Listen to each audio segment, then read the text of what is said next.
હોળીનો તહેવાર રંગો ઉપરાંત સ્વાદિષ્ટ વ્યંજનો માટે પણ જાણીતો છે।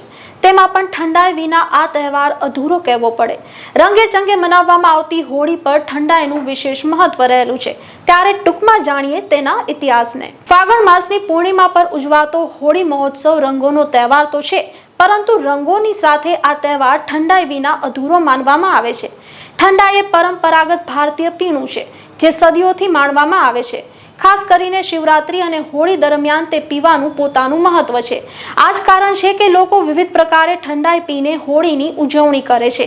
ઠંડાઈ માટે એ માન્યતા છે કે તેમાં ઔષધીય ગુણધર્મો છે અને તેનો ઉપયોગ શરીરને ઠંડુ કરવા અને ઇન્દ્રિયોને શાંત કરવા માટે કરવામાં આવતો હતો। આ પીણું દૂધ, બદામ અને મસાલાના મિશ્રણમાંથી બનાવવામાં આવે છે।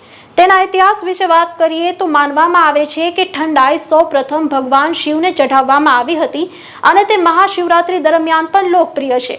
અન્ય એક પ્રચલિત માન્યતા અનુસાર એવું કહેવાય છે કે મહાશિવરાત્રી એટલે કે લગ્ન બાદ ભગવાન શિવજીએ સંન્યાસ જીવનનો ત્યાગ કરી ગૃહસ્થ જીવનમાં પરત ફર્યા તેની ખુશી મનાવવા હોળી પર ભાંગની ઠંડાઈનું સેવન કરવામાં આવે છે।